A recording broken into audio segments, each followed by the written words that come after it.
What can you do to help make home ownership affordable? 30% of the cost in some locations is the cost of like planning and zoning approvals. We're going to get rid of a lot of that. We're going to drill, baby drill. We're going to have so much energy. Your administration didn't do enough to respond to the last hurricane. There has been a lot of mis and disinformation. People are playing political games, suggesting that resources and support is only going to certain people based on a political agenda. And this is just not accurate. I have been working over the course of the last couple of weeks with people on the ground, bringing FEMA resources on the ground, reminding people that they are entitled to relief. Don't listen to anyone who says that you're not entitled. Another piece of work that I've been doing is telling those corporations we'll be watching if they're jacking up prices to make sure there'll be serious consequence. My son was killed August 6, 2011 with 29 other men. It was the biggest loss of life in the Iraq and Afghan war. We still haven't gotten any answers. I was wondering, I'm begging you, we would like a congressional hearing. In the first week, we will set up a commission. We're going to find out. So you get ready to come over to the White House, okay? I'm an American citizen. I was only able to help my dad get his legal status squared away, but not my mom's. My mom passed away just 6 weeks ago. Oh, I'm so sorry. Do you have plans to support immigrants who have been here their whole lives and have to live and die in the shadows? We do have a broken immigration system. When we were elected in 2020, and the first bill we offered Congress was a bill to fix the immigration system, including creating a comprehensive, earned pathway to citizenship for hardworking people. And it was not taken up. A bipartisan group of members of Congress came together with one of the strongest border security bills we've had in decades. And Donald Trump realized it would be a solution and told them not to put it on the floor for a vote because he would prefer to run on a problem instead of fixing a problem. My grocery bill has not gone down. Everything is still so very expensive.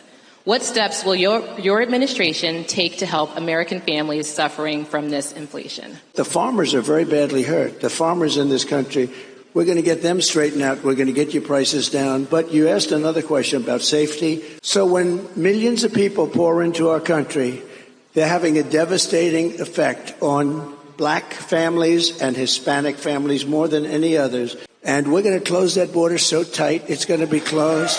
After 2 years of waiting, I was approved for an MRI, but I was told that I needed to wait for over a month to begin my rehabilitation. So I made the decision to cross the border into Mexico, and in Tijuana I found a specialist without having to make an appointment. I went to his clinic, and in 45 minutes I was being taken care of, and my rehabilitation had begun. What is your plan to improve the medical system? I firmly and deeply believe that access to health care is a right and should be a right and not just a privilege of those who can afford it.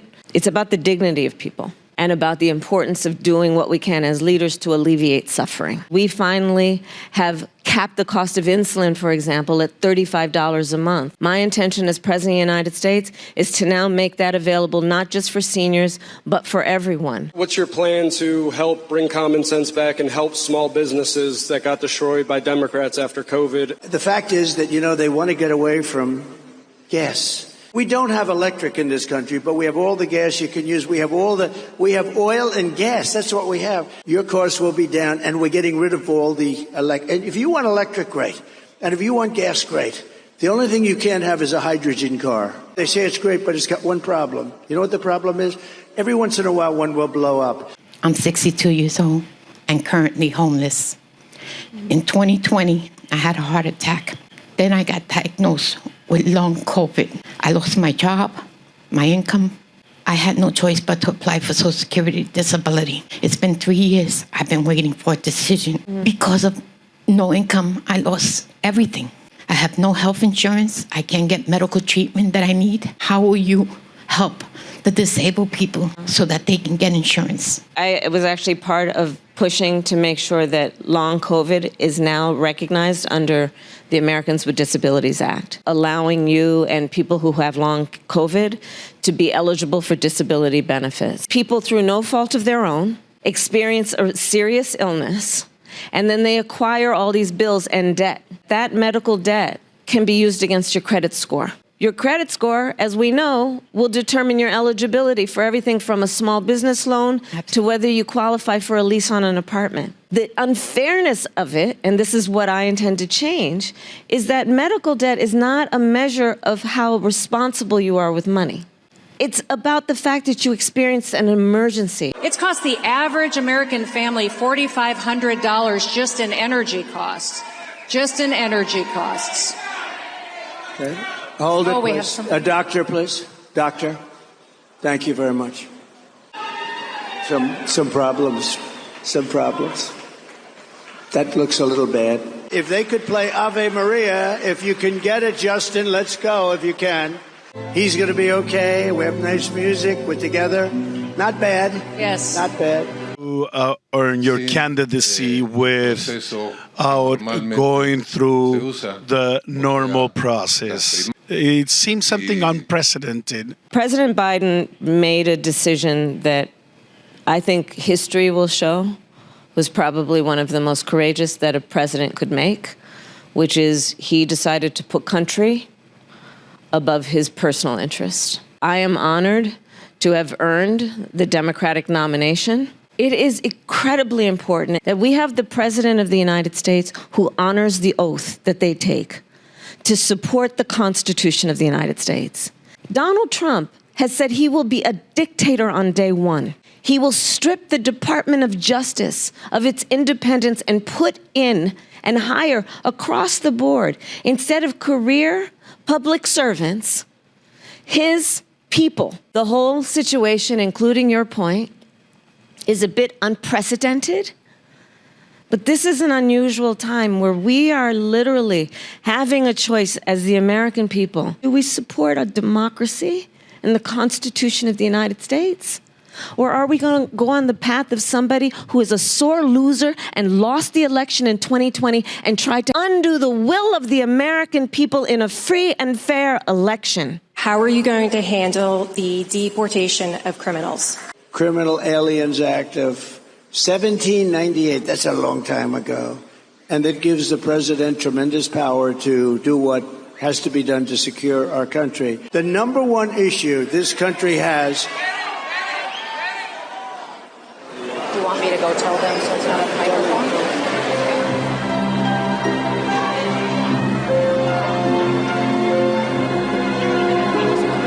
What will you do if you are president in order to fix this problem at the border? 1,500 more border agents would have gone to the border, except Donald Trump got in the way of that bill, which would mean those many months of more resources going to help those very agents you are talking about, and stopping the flow of fentanyl, which we know is killing people. When I am elected president, I will bring back that border security bill, and I will sign it into law. Maybe sit so everyone around you can sit and still see the president and ask him questions. Maybe that will help us. Personally, I enjoy this. We lose weight. How about we'll do a little music. Let's make this a musical fest. Put on Pavarotti singing Ave Maria.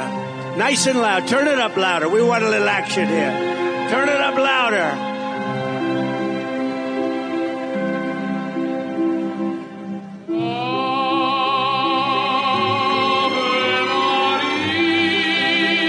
How would you get these students under DACA the opportunity and citizenship to continue? One of the biggest problems with failure to have a comprehensive plan for immigration is that we have not given them the pathway to earn their right to citizenship. I used to spend $250 a week in food, and now it goes up to $350. What are you going to do to help the middle class so that the cost of living does not destroy us? One of the issues I'm going to be taking on is price gouging. These corporations and companies who jack up prices unnecessarily, usually around people who are desperate. Part of my plan is to expand the child tax credit so that young families will get $6,000 during the first year of their child's life. We have a housing shortage, and it's jacking up the price of housing both for buying and renting. Part of my plan is to work with developers and builders to build 3 million more housing before the end of my first term. And my plan is to give first-time homebuyers a $25,000 down payment assistance. My plan includes small businesses. The tax deduction right now is $5,000 to extend it to $50,000. Also dealing with the sandwich generation, people who are raising young children and taking care of their elder parents. Allow Medicare to cover the cost of home health care for seniors. All of this is about building opportunity for people, and in particular the middle class, seeing people as a whole human being. Who the hell wants to hear questions, right? We'll do those songs that we had mentioned, Justin, and if Justin doesn't get it right, he gets fired. What laws would you enact to make sure abortion is regularized?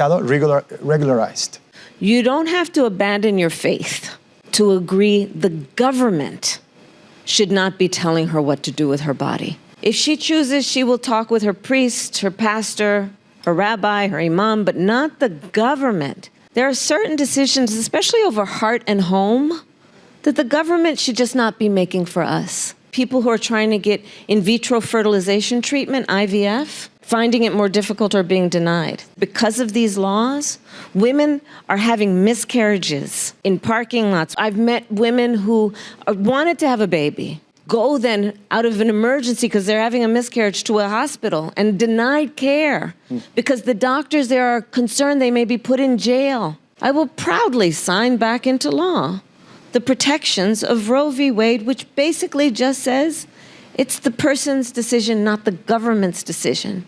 That, in essence, is what's behind my position. This is a man's world.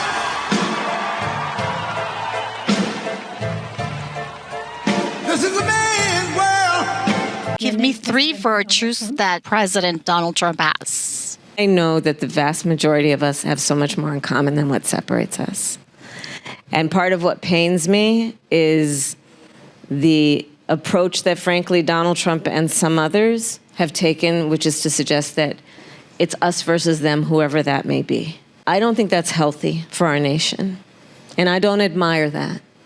And in fact, I'm quite critical of it, coming from someone who wants to be president of the United States. But I don't really know him, to be honest with you. I only met him one time on the debate stage. I'd never met him before. So I don't really have much more to offer you. We could do another question or two if you'd like, but probably. Do you want to do one? Do you want to do? Let's go. Let's go. You know, but it ends so beautifully. How about this? We'll play YMCA and we'll go home.